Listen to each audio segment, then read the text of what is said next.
사도행전 5장 1절에서 5절까지 읽겠습니다. 아나니아라 하는 사람이 그의 아내 삽비라와 더불어 소유를 팔아 그 값에서 얼마를 감추매 그 아내도 알더라. 얼마만 가져다가 사도들의 발 앞에 두니 베드로가 이르되 아나니아야 어찌하여 사단이 내 마음에 가득하여 내가 성령을 속이고 땅값 얼마를 감추었느냐. 땅이 그대로 있을 때에는 내 땅이 아니며 반 후에도 내 마음대로 할 수가 없더냐. 어찌하여 이 일을 내 마음에 두었느냐. 사람에게 거짓말한 것이 아니요 하나님께로다. 아나니아가 이 말을 듣고 엎드려져 혼이 떠나니 이 일을 듣는 사람이 다 크게 두려워하더라. 아멘. 베드로와 요한이 복음을 전파한 결과 많은 사람들이 예수님을 영접하고 또 그들의 삶이 달라졌습니다.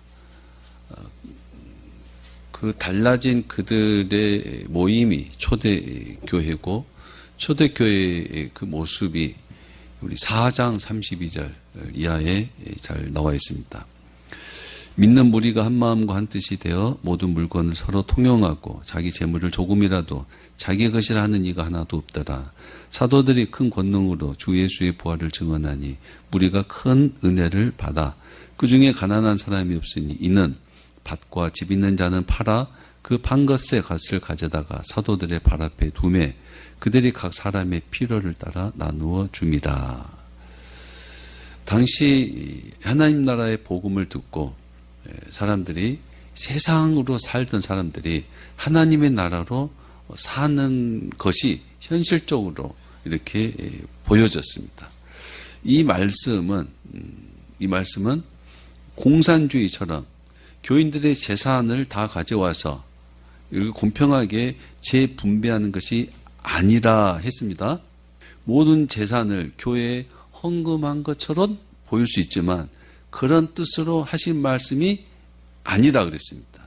이 말씀들은 땅을 팔아서 집을 팔아서 그 판 것을 가져다가 사도들 앞에 두매 하는 이 말씀들은 교인들의 재산을 어떻게 처리하라 이런 것과 관련된 말씀이 아니라 그랬습니다. 다만 내 소유, 자신의 소유를 어떻게 사용하느냐에 관한 말씀입니다.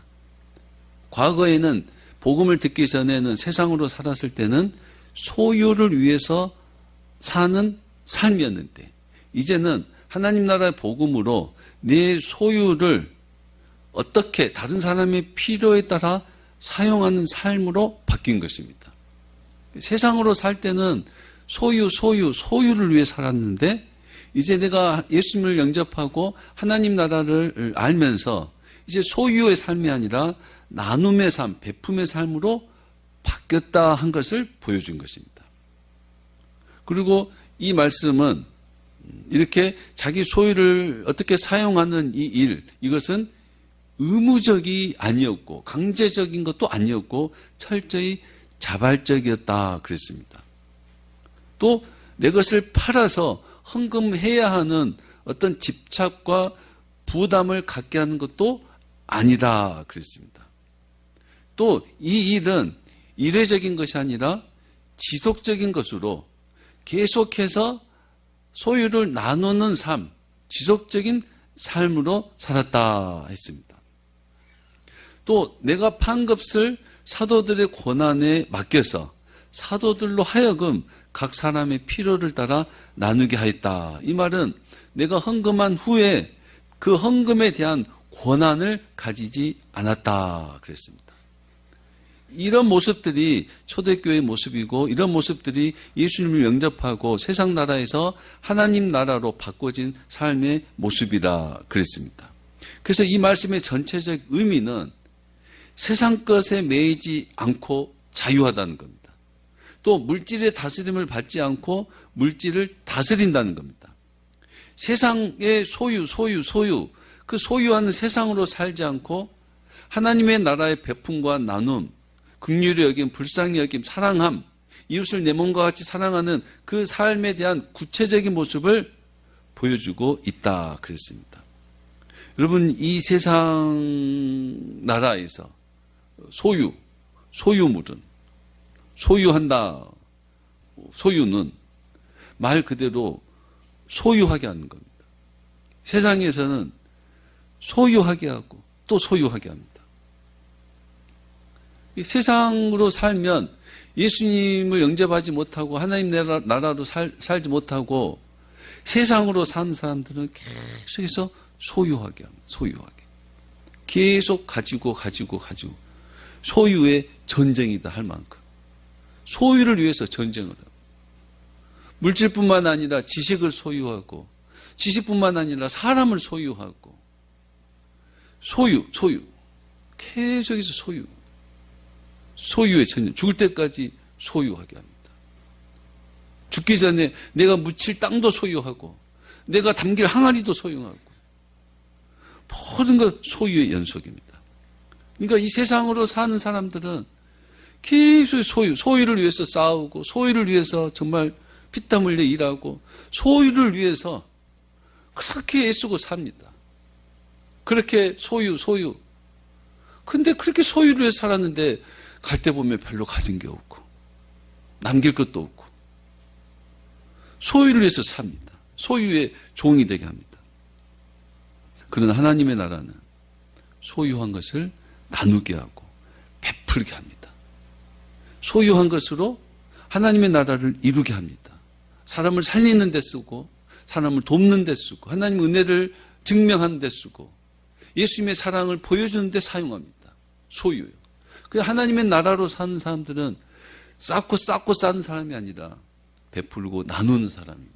크든지 작든지 많든지 적든지 하나님의 나라로 사는 사람들은 그걸 자꾸 나누며 삽니다.